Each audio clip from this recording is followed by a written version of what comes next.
I'm sure glad it didn't cross my mind once. And it didn't.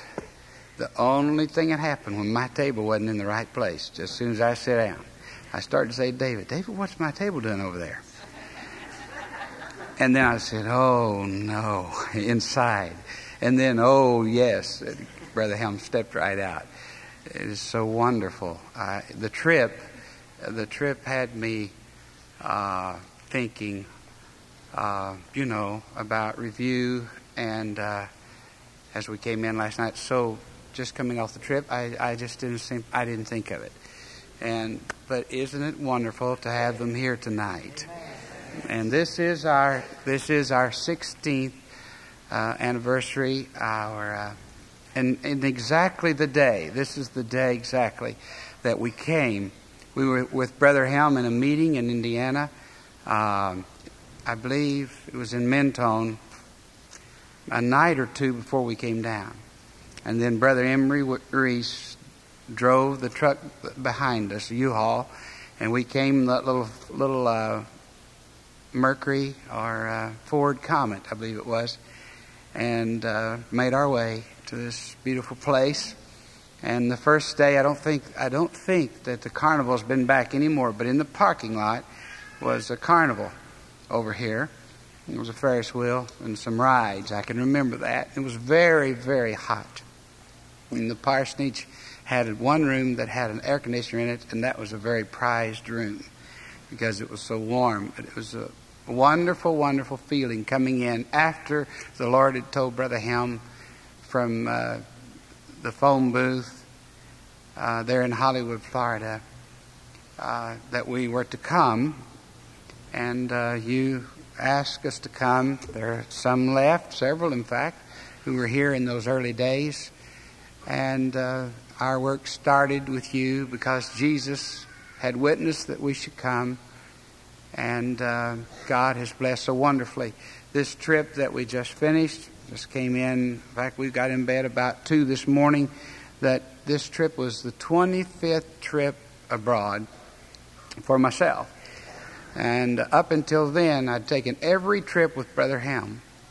And in talking to Brother and Sister Helm a few days ago, I had sort of a frightened feeling because I'd never been abroad without him.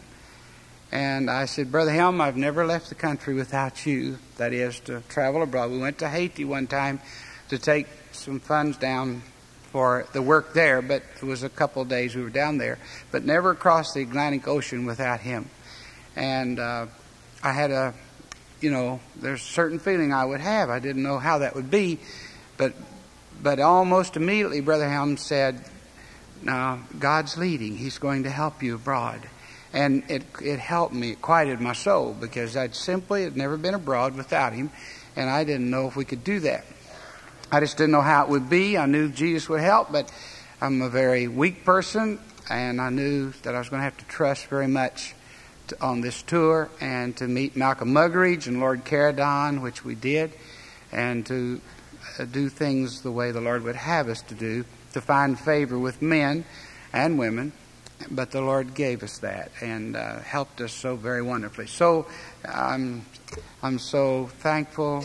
I want to tell you this, in preaching Sunday morning with Mark and Joy, God helped so wonderfully that not to be there, not to have Brother Helm, but to have the Lord there as He had promised was so great, and God lifted me above it so wonderfully. Amen. That it was they had to come in from the outside from the stadium, and the bleachers were on 2 sides, so my podium faced a brick wall, as if there were no people here.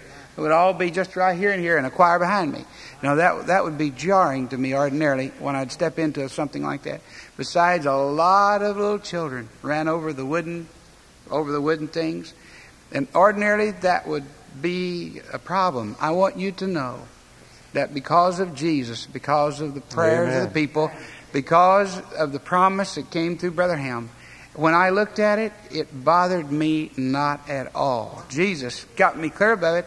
And when I went inside and I began to speak to the people, I took the microphone off like this so that I could talk to the people here, and talk to the people here, and talk to the people behind me. And I want you to know God gave me such a lift and such ease and such joy until it didn't make any difference where they were.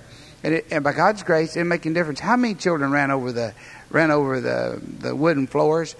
I was lifted above it by God's grace. And I spoke with freedom and with joy and with conviction about the subject Brother Helm shared with me. It was really on the requirements of following Jesus. And the Lord really helped me. So I really want to thank Him. Because it was unusual. One of the people, Brother Helm, that I don't think you've met was Angela. She's from your congregation. Yes, yes. She's a new convert. And we met her in the chaplain's office there. And she had such a light on her face till I was so startled. I was so thrilled. And as I would be speaking, she was up here with my group, right up here. And she was light the whole time. When we started back, I asked her to sit with me and we shared. And we shared just fellowship. Amen. She is a wonderful light of God. Yes. And that was one of the things that was going to take place when we went to London, went to England. We were to find her, this new convert that Brother Helm had spoken to me about, had found Jesus. She's really a wonderful person. You know, you can say that and not get it. But if I tell you how thrilled Steve was over Joe and his wife Karen, then you'll get a little sense of how it was. Karen, there you are back there. Would you stand up? Now, this is Joe Burns' wife. I don't think Reverend Ms. Helm has ever seen you. This is Joe's wife right here. And Brother and Sister Moore, Joe Burns went with us on the trip. This is his beautiful wife right here. And she has a light of God on her face. And by God's grace, Joe Byrne told me that, he says, now I have that sometimes, but Joe said, my wife has it all the time. She has it when she wakes up. She has it when she goes to bed. And see, now if I tell you that Angela was like that, the light you see right now, if I tell you Angela was like that, then you'll know. Karen, look up so they can see your face, honey. Amen. There she is. Now you look, if you see that, you know how it was with Angela. See, by God's grace. Isn't that a good report?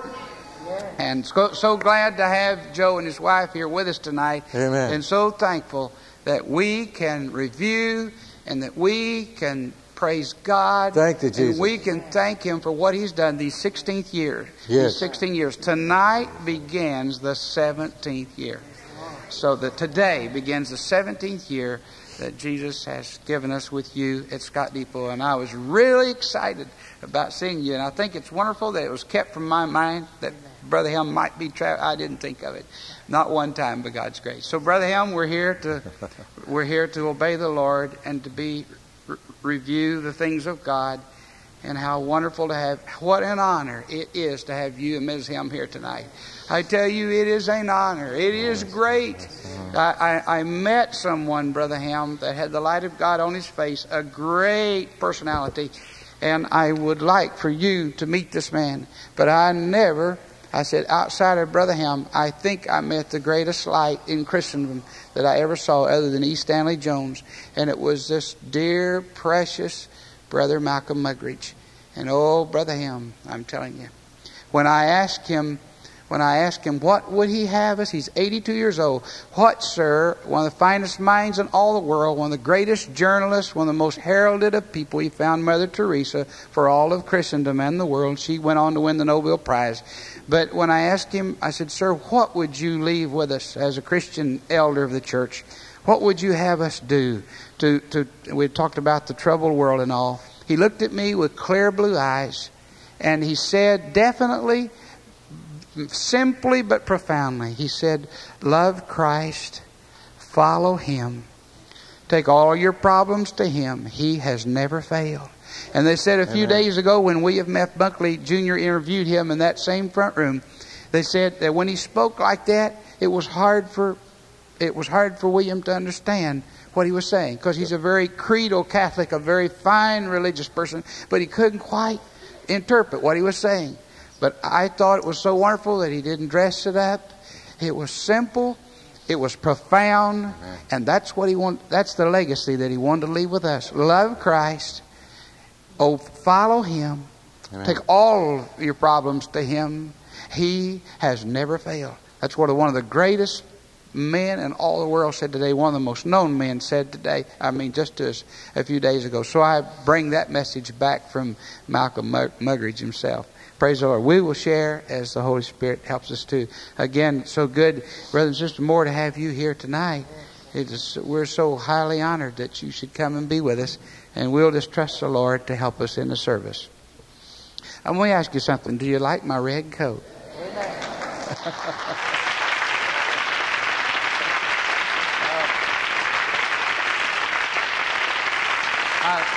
I've never worn a red coat, and this is the first one. But Billy Hill advised me to get this when she's... Well, there's Emory and Marilyn. Well, Emory and Marilyn.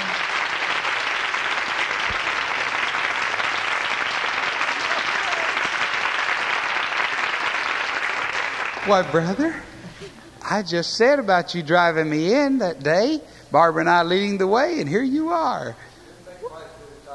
Oh, brother. Well, it's so wonderful to have you around here. Things are happening I know not of, and something's happening inside me. Wonderful. Welcome. So glad to have you here. I was just telling them, asking them if they like my red coat, and I've never worn a red coat before, and I wore it Monday in London, and in London, I think red's worn only by the royalty, and so, brother, I think I was the most interesting man on the streets of London Monday. And it was quite an interesting thing, finally, to have tea at the Ritz and me walk in with the only red jacket in the place, you know. So, but home, we have red more over here than we do over there. I started to open, I started to say to you that, now I've sent Brother Oliver Hogue up to Maranatha, and I, Jim Wright, have come to be with you tonight.